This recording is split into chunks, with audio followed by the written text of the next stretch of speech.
Bonjour à tous, cette vidéo devait être au départ un 10 anecdotes sur Mickey, mais vu la longueur de la vidéo de quasi 17 minutes, j'ai décidé de la séparer en deux et de vous offrir un 5 anecdotes sur Mickey. Concernant les 5 autres anecdotes, elles sortiront la semaine prochaine dans une sorte de partie 2, donc si ce n'est pas déjà fait, abonnez-vous à la chaîne pour avoir la suite de cette vidéo, et puis bon visionnage. Qu'on l'apprécie ou pas, Mickey est quand même l'un des personnages fictifs les plus connus. La petite souris a fêté ses 90 ans en 2018, 90 ans que Mickey ne cesse de faire sourire et de divertir les plus jeunes et les plus âgés, mais aussi 90 ans d'une histoire plutôt, sans jeu de mots, riche. Une histoire que nous n'allons pas détailler aujourd'hui, gardons ça pour un autre jour, mais que nous allons pouvoir effleurer à travers 10 anecdotes sur Mickey.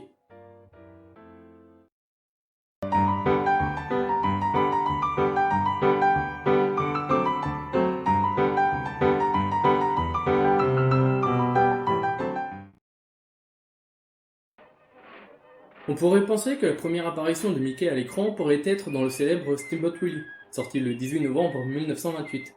En réalité, pas du tout.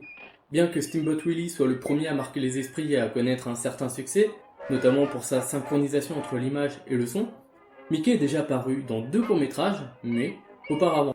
Plane Crazy, diffusé pour la première fois le 15 mai 1928, un court-métrage dans lequel Mickey tente de fabriquer un avion pour voler avec. C'est également la première apparition à l'écran de Minnie et de Clarabelle.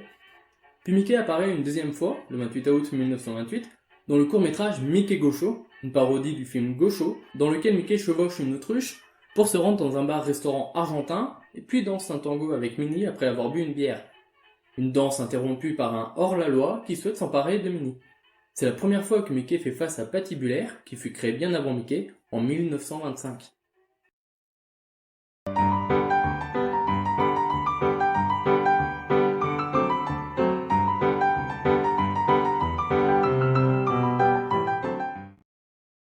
Savez-vous pourquoi Mickey, mais aussi Minnie ou Dingo, portent des gants?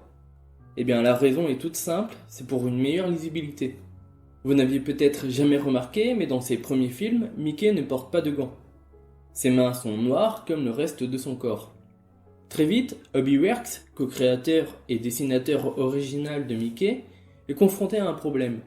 Dans des cartoons qui ne sont pas encore en couleur, comment le spectateur peut-il distinguer les mains des personnages du reste de leur corps quand celles-ci passent devant?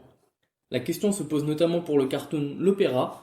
Dans ce dernier, Mickey est censé jouer du piano, mais les mains noires qui se trimballent sur le clavier, en passant devant le corps de Mickey noir également, empêchent une réelle lisibilité de l'action, ce qui n'est pas envisageable pour cette scène. La solution est alors trouvée, mettre des gants à Mickey. La célèbre paire de gants est vraiment prévue pour cette scène, car plus tôt dans le film, Mickey n'en porte pas. Et après ce film, les gants deviendront un symbole majeur de la petite souris. L'opéra sort sur les écrans le 28 mars 1929 et changea à tout jamais le look de Mickey.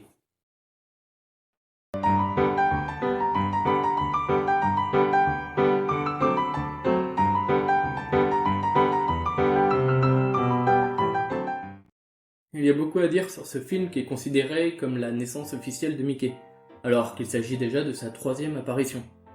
Là où Blanche-Neige est vue à tort comme le premier long métrage d'animation à la fois en couleur et sonore, Steamboat Willie est considéré à tort également comme le premier cartoon où le son et l'image sont synchronisés. En réalité, cet exploit revient à Diner Time de Paul Terry, présenté en avant-première le 1er septembre 1928, mais Steamboat Willie lui volera la vedette tant son succès est immense.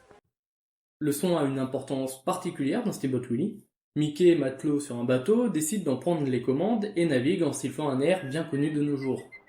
Un air qui n'est pas une invention sortie de la tête de Walt ou des compositeurs travaillant pour lui, car il s'agit en réalité d'une reprise de la chanson Steamboat Bill de Arthur Collins, sortie en 1911. Steamboat Bill, c'est aussi le titre d'un film, Steamboat Bill Jr. plus précisément, de Charles Reiner et Buster Keaton.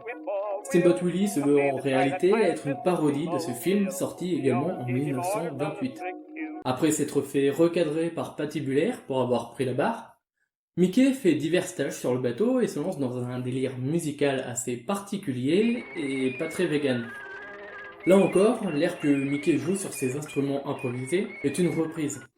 Il s'agit à l'origine d'un air d'une musique traditionnelle américaine du début du 19e siècle intitulé Turkey in the Straw.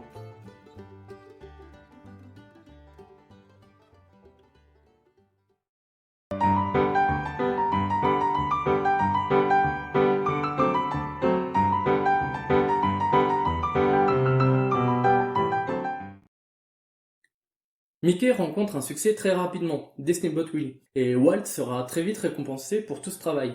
En 1932, il gagne un Oscar d'honneur pour la création de Mickey. Une récompense qui annonce la popularité à venir pour cette future icône de la culture américaine, voire même de la culture mondiale. En effet, 3 ans plus tard, la Société des Nations, une organisation internationale créée en 1919 après la Première Guerre mondiale et dissoute en 1946, dont le but est d'assurer la paix entre les peuples, remet à Walt une médaille à l'effigie de Mickey. En effet, ils estiment que Mickey est un symbole universel de bonne volonté et qu'il rapproche les peuples et cultures du monde entier. Cela montre l'ampleur qu'a pris Mickey en peu de temps et annonce les prémices de la philosophie Disney, prônant l'universalisme et le rapprochement entre les différentes régions du monde.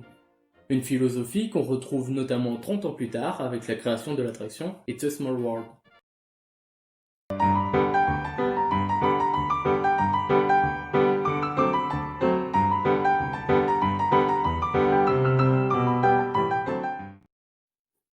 Bon, déjà de base, j'imagine que certains d'entre vous ne connaissent pas forcément la famille de Mickey. Peut-être à part ses 2 neveux, Jojo et Michou, créés en 1932 et qui ont pu apparaître à plusieurs reprises auprès de Mickey. Mais il semblerait que Mickey ait aussi une nièce appelée Maisie. En effet, selon Richard Hollis, un graphiste britannique ayant rédigé divers essais notamment sur Disney, il semblerait que Maisie soit la nièce de Mickey. Une nièce qui n'est pas nommée directement et qui ne fait qu'une seule apparition en 1934 dans Gulliver Mickey. Merci d'avoir regardé cette première partie. N'hésitez pas à vous abonner et à liker la vidéo si elle vous a plu, ainsi que de partager ma chaîne. Quant à moi, je vous retrouve la semaine prochaine pour la suite de cette vidéo.